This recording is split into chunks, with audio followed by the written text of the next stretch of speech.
J'ai l'immense plaisir de recevoir Marie-Éloi, une femme solaire, passionnée avec une énergie dingue. Elle est présidente de Femmes de Territoire, qui est un réseau d'entraîne féminin, mais aussi de But à Boîte et But au Groupe, deux réseaux business dédiés aux femmes entrepreneurs et salariées. Elle est sélectionnée en 2020 parmi les 40 femmes inspirantes selon le magazine américain Forbes. Marie, est-ce que tu nous racontais en quelques mots la journée de cette femme inspirante que tu es aujourd'hui? D'abord, je tiens à signaler que toi aussi, tu étais dans les 40 femmes Forbes. C'est comme ça qu'on s'est rencontrés.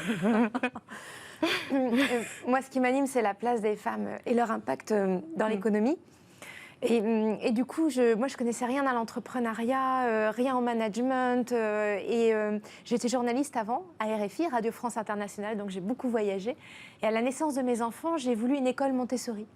Et j'en ai cofondé une avec une autre maman dans un petit village en Bretagne. L'école existe toujours et mes enfants ont fait leur scolarité là-bas. Génial. Et du coup, j'ai découvert l'entrepreneuriat. J'ai découvert qu'à partir d'une idée, on pouvait avoir un impact autour de soi. J'ai découvert aussi l'entraide. Parce que dans cette école, il y a plein de parents qui se sont aidés pour que l'école fonctionne. Il y a énormément de mamans surtout. Et en s'entraidant, j'ai vu que leur projet professionnel se réalisait aussi. Parce qu'en étant ensemble, en intelligence collective, en s'aidant, en s'encourageant, et des fois, il ne faut pas grand-chose. Et ça a un impact autour de soi. Génial. Et donc, du coup, j'ai créé Femmes de Bretagne pour créer son entreprise, cofondé Femmes des Territoires pour créer son entreprise partout en France, Bouge ta boîte, comme tu l'as dit, réseau business pour les entrepreneurs déjà installés, et Bouge ton groupe pour faciliter les carrières des femmes. Après, quand on commence l'entrepreneuriat, après, on n'arrête plus. Ah, c'est vrai, je suis d'accord avec ça. Et d'ailleurs, tu as un mantra qui est une obsession. Et d'ailleurs, je trouve ça très, très bien. La mixité, c'est notre ambition et même notre raison d'être. Pourquoi est tellement important?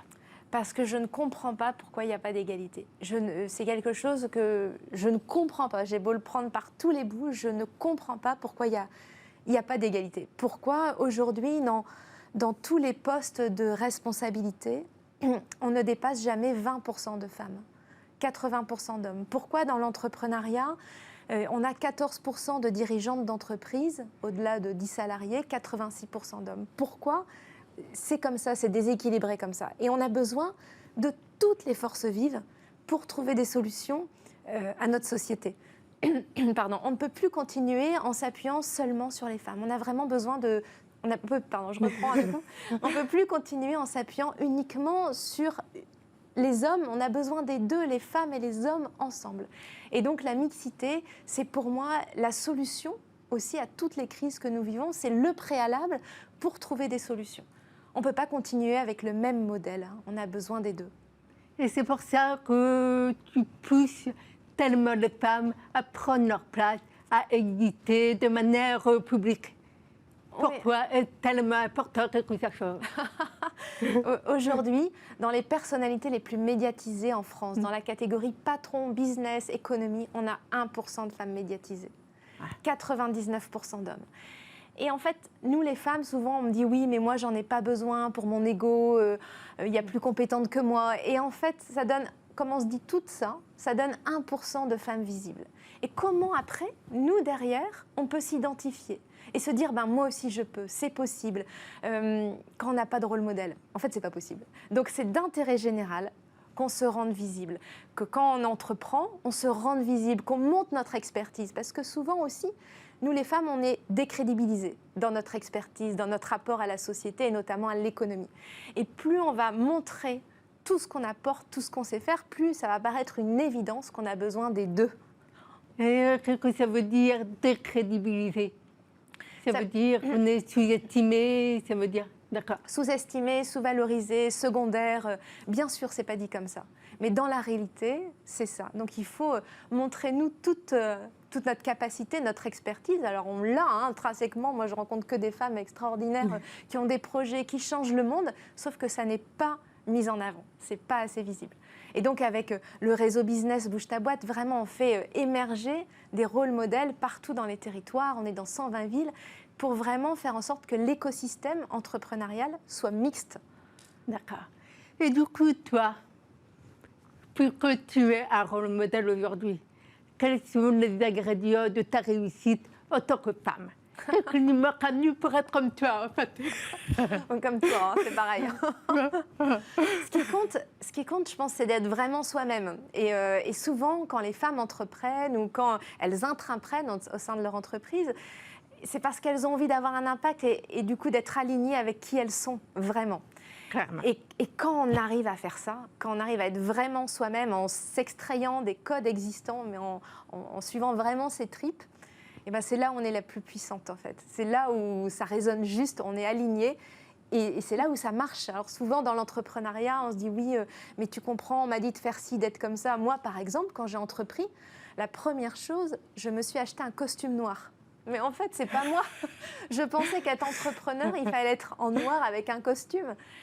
Et c'est quand on est soi-même, tu vois, comment on est aujourd'hui. Et c'est quand on est nous-mêmes. C'est un exemple, l'habit, mais c'est pareil dans la posture, dans la façon de s'exprimer, dans la façon de manager, dans la façon de mettre en lien.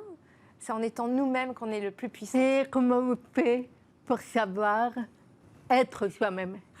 Alors moi j'ai une astuce, parce que je suis une énorme trouillarde, donc j'ai tout le temps peur, mais par contre je me dis tous les matins, je me dis ça, qu'est-ce que je ferais si je n'avais pas peur?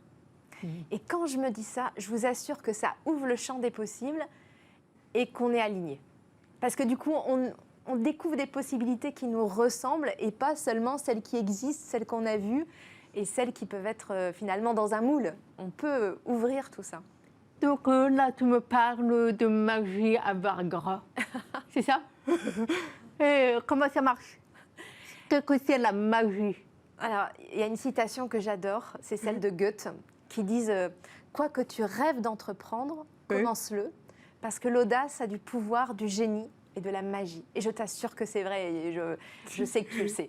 Mais en fait, dès qu'on commence un truc, parfois on a peur et on n'ose pas se lancer dans une chose ou changer d'échelle ou peu importe le projet. Mais je vous assure que quand on fait le premier pas, il y a des trucs qui arrivent qu'on ne soupçonnait pas et qui nous aident. Et moi, je l'ai vérifié dans tous les projets, pas tous les jours, hein, mais très souvent. Par exemple, au démarrage de Bouge ta boîte, j'avais pas un centime. Je sortais de la banque qui me disait bon, votre entreprise, elle est finie. J'envoie 2 SMS à 2 personnes qui pouvaient peut-être m'aider et il se trouve qu'elles étaient ensemble. Et tout de suite, elles ont dit Marie, on te soutient. Et 3 semaines après, il y en a un autre qui m'a dit mais moi, je mets le reste. Et en 1 semaine, 15 jours, j'ai fait une levée de 400 000 €, mais c'est tombé du ciel. Et ça, dingue. Et ça, j'en ai franchement des exemples comme ça. Pour Femmes des Territoires, on a une plateforme collaborative pour s'entraider, mettre en lien les femmes, partager des compétences. Et elle marche à peu près. Et il nous fallait vraiment une plateforme supérieure. Et c'est tombé du ciel aussi. On a Sherit, Google et Omnilog qui ont mis 3 développeurs à temps plein pendant 2 ans pour nous faire une nouvelle plateforme qui arrive en octobre. Une plateforme d'entraide. Et ça, c'est des trucs, tu te dis, c'est impossible que ça arrive. Et en fait, si, parce que les gens, du coup, comme ils voient que tu es convaincu, comme ils voient que tu avances, comme ils voient que tu donnes tout ce que tu peux avec tes tripes, bah, les gens, ils ont envie d'aider, ils ont envie de participer au projet, ils ont envie de te suivre, en fait. Ah, mais c'est clair que personnellement, tu me donnes très envie de participer. Donc, je ne sais pas vous, les femmes, si vous avez exactement ce ressenti. En tout cas, si vous l'avez, je vous invite vraiment à suivre Marie-Éloi. C'est vraiment, vraiment hyper boostant pour une femme.